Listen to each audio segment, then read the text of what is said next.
One Regina, the heartbreaks, yeah. Ndakafamba murima ndichitsvaga chiedza, marwadzo akanditevera asi handina kumira. Ndakachoka moyo ndichifunga upenyu chwapera, asi nguva yakafamba ndikaona kuti ndichiri pano. Misodzi yakawanda ndakaidonhedza usiku, asi nhasi ndava kuona kuti ndava kusimuka. Marwadzo akauya asi haana kundipedza, rudo rwakaenda asi upenyu hunoramba. Ndava kusimuka ndichifamba mberi, pese zvawakasiya hazvichandimisi.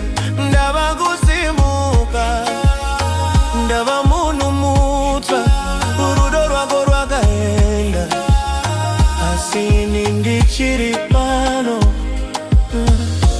Ndadzidza kubva pakurwadziwa, ndadzidza kubva pamisodzi, nhasi ndava kusimba kupfuura zvandaimboita. Kana rimwe zuva ukandiona usashamiswe, nekuti munhu wawakasiya akasimuka zvakare. Rudo rwako rwakandiputsa asi rwakandisimbisa. Moyo wangu wakachoka asi hauna kundipedza.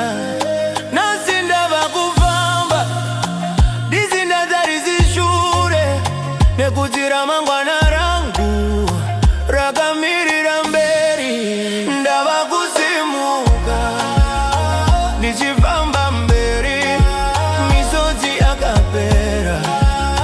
Ndava munhu mutsva, ndava kusimuka, handichatarisi shure, rudo rwakandisiya asi upenyu wangu